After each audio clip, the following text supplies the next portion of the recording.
कहानी का शीर्षक है कुछ रिश्ते ऐसे भी। मोहन बाबू ने कमरे में घुसते ही कहा, सरप्राइज सरप्राइज।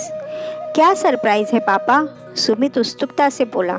सुमित और तानिया, ये लो बगल वाली सोसाइटी में 2 BHK फ्लैट तुम्हारे लिए। व्हाट? ये आप क्या कह रहे हैं? पापा, हमारे लिए अलग से फ्लैट? हम यहाँ खुश है पापा। क्यों तानिया? हाँ पापा, सुमित सही कह रहा है, मुझे यहाँ कोई दिक्कत नहीं है, तानिया बोली।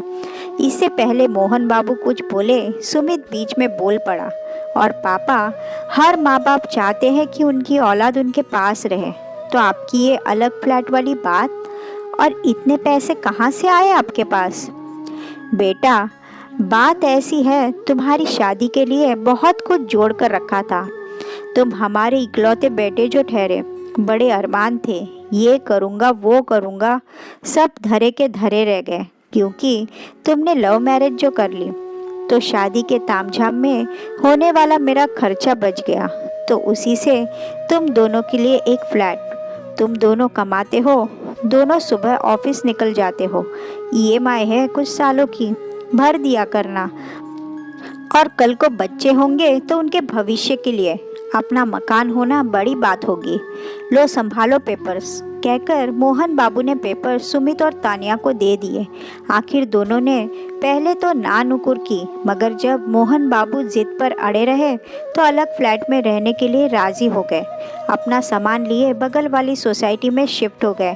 उसी रात सुधा ने मोहन बाबू से पूछा, एक बात पूछूं? हाँ पूछो ना सुधा।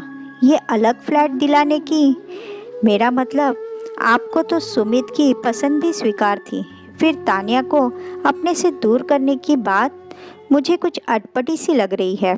सुधा, अटपटी सी बात ज़रूर है, मगर बात बड़ी गहरी है।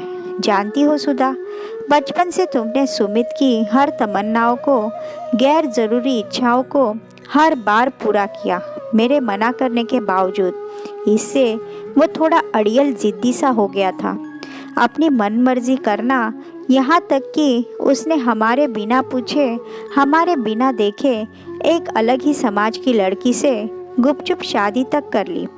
बच्चे बड़े होकर अपने ज़िंदगी के फैसले खुद लेते हैं, ठीक है, मगर क्या हम दोनों उसके दुश्मन थे, जो हमें बताना भी मुनासिब नहीं समझा? खैर, मैं उसका यहाँ भी बचपना समझकर चुप कर गया, बहू को स्वीकार किया, बेटी की तरह मान दिया, मगर उसने यहाँ आकर हमें अपनाया नहीं, बल्कि वो तुम्हें और मुझे एक सर्वेंट समझने लगी थी। स्वयं से कभी चाय नहीं बनाकर पिलाई। ऑफिस जाते समय, मम्मी आज राजमा चावल, आलू गोभी, कभी ये कभी वो, और वो नालायक सुमित, उसे भी शायद हम दोनों नौकर ही लगने लगे थे। मुझे तो आदत है बाहर से सामान वगैरह लेकर आने की, मगर तुम्हें? अब हम बूढ़े हो रहे हैं सुधा, और बुढ़ापे में हर माँ बाप अपने बेटे बहुओं से उम्मीद करते हैं वो उनके लिए जिए, उनके साथ जिए। यहाँ तो तुम्हारे साथ ज़रा सा नमक तेज़ होने पर बदतमीज़ी होने लगी थी। उस दिन टीवी देखते हुए अचानक तानिया ने टीवी बंद कर दिया था, बिजली बिल बढ़ जाएगा कहकर। अरे, अपने घर में अपने टीवी पर मनपसंद प्रोग्राम नहीं देख सकते क्या हम? मुझे तुम्हारे लिए बहुत बुरा लगा था। मैंने उसे समझाया तो बोली, घर खर्च हम चलाते हैं, बजट बनाकर चलना होगा।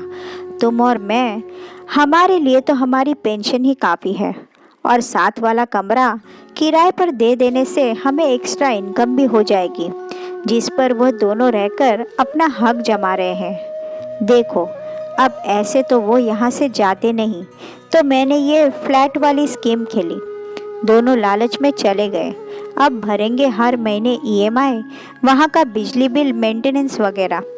स्वयं बनाकर खाएंगे या होटलों से मंगवा कर, तब पता चलेगा माँ बाप क्या होते हैं, उनके होने ना होने का फ़र्क। मगर ये सब करना ज़रूरी था क्या? सुधा, जब मरीज़ डायबिटीज़ का हो तो उसे करेले का जूस देकर ठीक किया जाता है, मीठी मीठी जलेबी नहीं देते, और वैसे भी कहीं दूर नहीं भेजा, उन्हें पास की सोसाइटी में रहेंगे तो हम उनके आसपास ही तो रहेंगे। कल यदि वह अपनी गलतियों से सीखकर हमारे साथ रहना चाहेंगे तो कुछ शर्तों के साथ उन्हें साथ में भी रखेंगे। और यदि वह अपने स्वभाव में बदलाव नहीं करते तो?